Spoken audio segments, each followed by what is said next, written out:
Representing the business of boxing, ladies and gentlemen, let's hear it for manager Marty.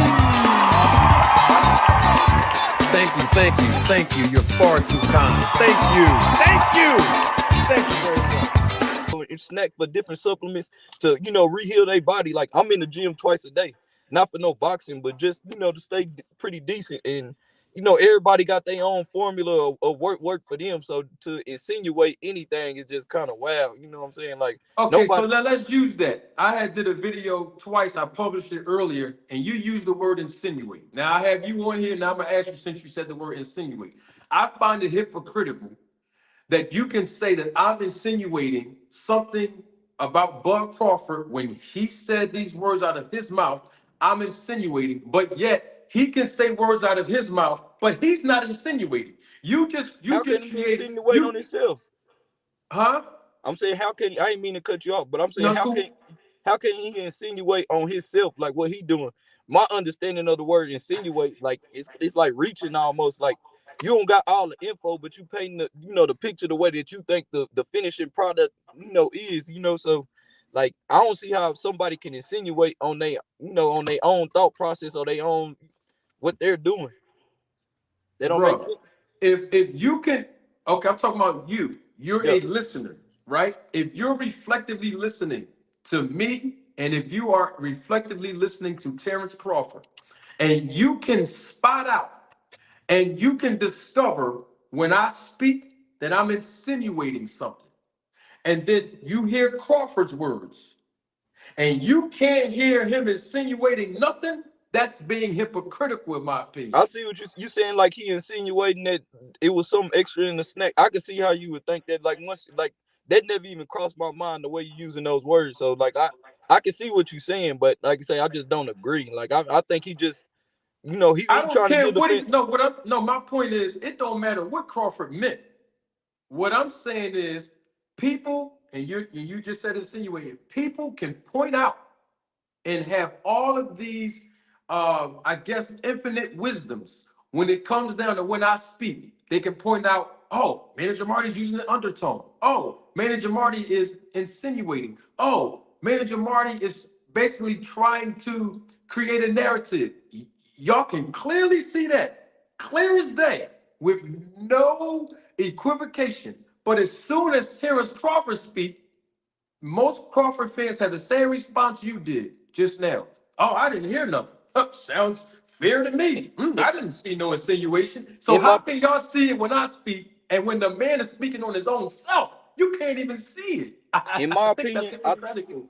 I think in my opinion, like some stuff, like you say, if certain stuff Bud do to go under the it slip under the radar, is because he was like the underdog. Like, at first, everybody was a Spence fan. Like, nobody thought he had a chance, and for him to come, like it to me, that's what it is. Because everybody basically like already was on the Spence bandwagon. Like, so I don't know. I just like the underdog story, and I felt like he was gonna win from the beginning. So I just believe what he was saying, because what he was saying actually So it happened. don't matter. So it don't matter that he's on the snack program. You thought he was going to win regardless of the snack program. Basically, what you I saying. thought he was going. When I started thinking he was going to win, when I seen PBC moving Earl a certain type of way before the wreck, I was 100% just thought Spence was going to win. But after that, that's when I started getting kind of shaky, and I seen that it was reasons why he didn't want to fight Bud. They was making excuses as far as like, you wait your turn, or like he Errol gonna get out. Spence He didn't gonna want to clean. fight Crawford. He said he was gonna clean up his side of the street first, and it was just fights that was unnecessary first, instead of getting that out the way. But it ended up being the best because they built up the best for last, and it was like a climax. Like it got to that point, and that's the way. I guess it went the best way possible. But I just felt like it was something either. As Spence, I would never say Spence. Like, I know a lot of people that know Spence, and Spence a dog, and Well, you anybody just that knows said that Spence. Spence ducked Crawford. That's what you just said, and No, that's I think the people around Spence was making business decisions for the fight not to happen at that point. I think if it was Spence's choice, he probably would have did it that way. But listening to people like Al Heyman and people that's ahead of him, he trusted their word. Like, no, let's build this fight up a certain type of way, and then well, we fight Al him. Heyman. But hold on, Trey. Let's look at this you're a Crawford fan, so you're a little bit biased. Let's I'm a look at the I'm, I'm whole a picture. Spence fan, fam. I'm from Dallas. Spence made me start back watching boxing. I respect that, but let's put this in context here. You said Al Heyman and Spence handlers, they basically didn't want this fight or they prolonged it. Let's be clear on something. Terence Crawford did not send Al Heyman or PBC no paperwork or You can't documentation send the for this paperwork fight. as a B-side. No, no, hold on for a second. Hold on for a second. Hold on for a second. What I'm saying is Al Heyman and PBC, they sent, and I'm gonna say Al. I'm not gonna say they. I'm gonna specifically use Al Heyman's name because Terence Crawford used his name when he claimed that he talked to him on the phone several times in his IG live. Al Heyman sent Terence Crawford documentation through a proposal in May. These are the words of Crawford himself on IG live. Then he sent him a contract in August. You don't send a contract unless the fighter or anybody on the other side agrees to the terms of the proposal. Let's stop there. Do you at least agree with those two things? That he sent the contract? Al Heyman sent the proposal based on what Crawford said in May, and he sent the contract in August. And Terence Crawford agreed to those terms. You agree with that? I agree that they were negotiating, but anything in between that, like, No, I'm just talking about what Crawford himself said in IG Live. I Crawford think said that's, these words. I mean, I know what you're talking about, but I think, like, say he got the better deal in the end. So how can you hate the person that negotiated for themselves and end up getting Trey, a better deal? Trey, you're I'm talking deflecting. about, huh? I said, what you about to say? I'm deflecting. Oh my gosh, you are smart, Trey. See how you're Nah, this able to guy here. identify that in you? So you should be able to identify it in Crawford. Now let's stay right here now, bro. Hold on for a second. So I got you. you are agreeing with me. No deflection that Terence Crawford himself, this is not me insinuating now. This is Crawford's words himself on IG Live. He said that Al Heyman sent him a proposal in May. Let me just stop there. Do you agree that's what Crawford said? I agree. I agree. All right.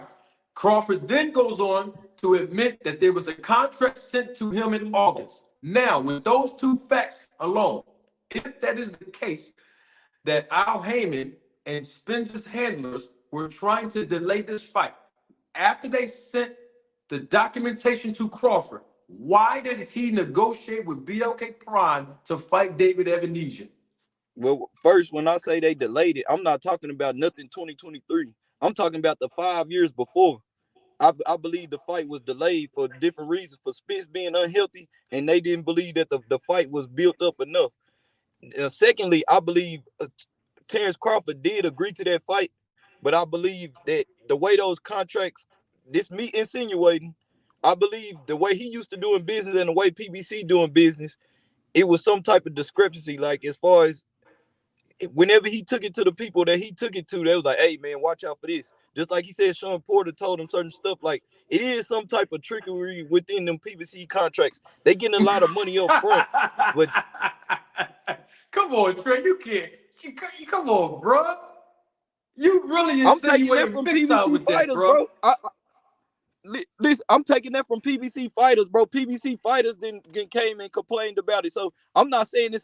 Just like anything in this world, it ain't all bad or all good. So somebody who don't agree with it, you can't really knock them and be like, "Hey man, like this just the best contracts that have ever been made." Like, it's just like anything. Like, some people gonna go with it, some people ain't. You're insinuating that there was something in the contract of Al Heyman Let that me go made get this Terence on. Crawford say, "Oh man, I ain't gonna do this. It's something bad with it." Come on, bro. But I do agree, Trey. I have to agree that there's two things that you identify within yourself. You said those two words. You said deflecting, and then you just said that you are insinuating. So my question to you is, why is it cool if you can admit that you're insinuating, but then if you think I'm insinuating, I'm the bad guy? It was cool when you No, just did I it. don't think you'll know. I don't think nobody on this world perfect. And just like me, I'm not perfect. I'm pretty sure it's been some times I didn't insinuate it and I didn't deflect it. But the key is right now, like I'm man But enough you to admit, criticizing like me you for don't never doing admit it. you don't, but you don't never admit when you wrong. When the fight over, I'm you not still doing kind of it. salty. What did I do wrong? You already told. I came on the panel and told you where I felt like yours was, but even Because I now you're said the not even snack giving. program. I said the You snack not program. giving That's me why. my credit on my end, but you count yours I as a just gave fact you when credit, when bro. I'm. But I'm saying as far as where I told you, you insinuating where you deflected. No, I just gave you credit and said that I'm acknowledging that you did something right. You admitted that you were deflected and you admitted that you were insinuating. But I mean, you know who Victor Conti is, so it don't make no difference of which strength and conditioning program Bud go to. You know who Victor Conti is. So if you say that the snack program didn't help him and it didn't matter, he was going to beat Spence anyway. Well, what did he go roll over there with that guy in particular for? He could have went to anybody. Matter of fact, his program was already working. Bud So are you one Crawford's of the people program that? was working for over 35 fights. What did he need to go over to that particular guy for? So are you one of those type of people that think if you do something wrong in your life, you're guilty for the rest of your life? No, you're talking to a guy that has a criminal record and I changed my life around. So I'm not talking about that. I'm asking you about, because So see, now what's you're wrong doing, with him working now with the you dude? now you're doing the third thing now. I asked you a question and then you answered by asking me a question. You see how this is My going? apologies.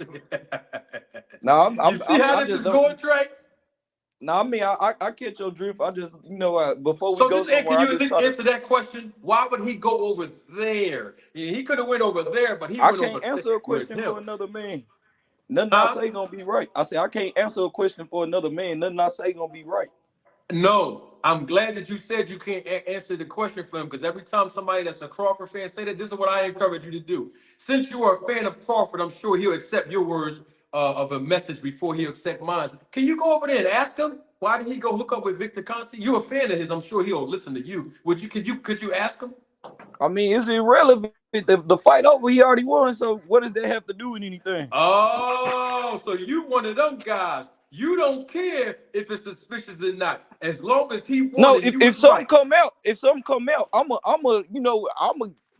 a be the first one to be on. Like, God damn, that's messed up. Because I talk to a lot of people that watch boxing, and a few things they said, like I can see where they coming from, why they think, Terence Crawford might have been on some stuff. Like I can, me just listening from the other side, I can see what they saying. So like, I ain't gonna never be the one to, I don't like to try to act like I'm right about everything. I try to hear everybody out. But do I I believe feel that you. it's something wrong with the snack program? No. Like, cause there's too many fighters on there. You Like, that's said there's clearly something fighting. right. You said wait, hold on. I want to make sure I hear you. You said you don't believe No, that something's. Wait, say it again. I mean something is. Do I believe something's wrong with the snack program? That's what I meant. You do believe it is, or you don't No, I'm believe saying it? I don't believe it's nothing like Devin Haney. He a clean fighter. He didn't been with snack program. It's a lot of Well, fighters that go with the snack program. you That see I they mean, perform. You see all the fighters that be at Snack. You see that their performance is enhanced, don't you? I don't believe Devin Haney's been in hands, bro. His perform. Hey man, Devin Haney told you himself that is performance enhancement. But I don't He care what even said nobody it. tell me. I got my own opinion. Like I didn't see it. Like he Devin Haney definitely been doing his thing. But I think he been gradually just getting better on his own. It ain't like been no big jump of performance just from Devin Haney. Like I hadn't seen it. I think Devin Haney been the same person he always been. And I give him Mm. credit. He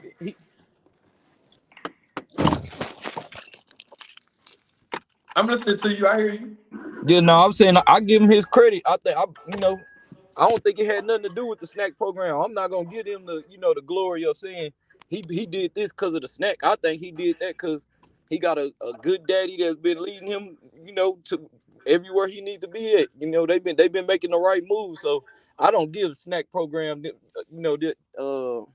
the praise of saying, he got better. I think they've been making the right moves as far as picking fights, and he been dedicated himself to the sport. It ain't got nothing to do with no snack program. You being All a right. fighter. Well, since you brought up Devin Haney, let's hear what Devin Haney had to say himself. This is the Netflix documentary Untold Hall of Shame with Victor Conti. Hold on, if you can mute your phone. Let's hear what Devin Haney have to say about the snack program, and let's see if his observation and analysis of what he's dealing with in his life matches your opinion. This is the words of Devin Haney himself on a Netflix documentary about Victor Conte. Which is boxing. I was able to find a home there. I mean, with Victor, then that's when people will come to me and say, "Oh, he's a cheater, and he's going to try to give you drugs, or he is giving you drugs and stuff like that." But I never really paid attention to it. Yeah, I mean, I would say that it is performance enhancing, just without the drugs. You heard that? He said it's performance enhancing, just no drugs. Like that's what he basically telling you. It's legal what they doing. Like, you know what I mean? Yeah, but hold on. Your point was it had no effect. Devin Haney looked the same. He's telling you that his performance has been enhanced while he's with the snack program.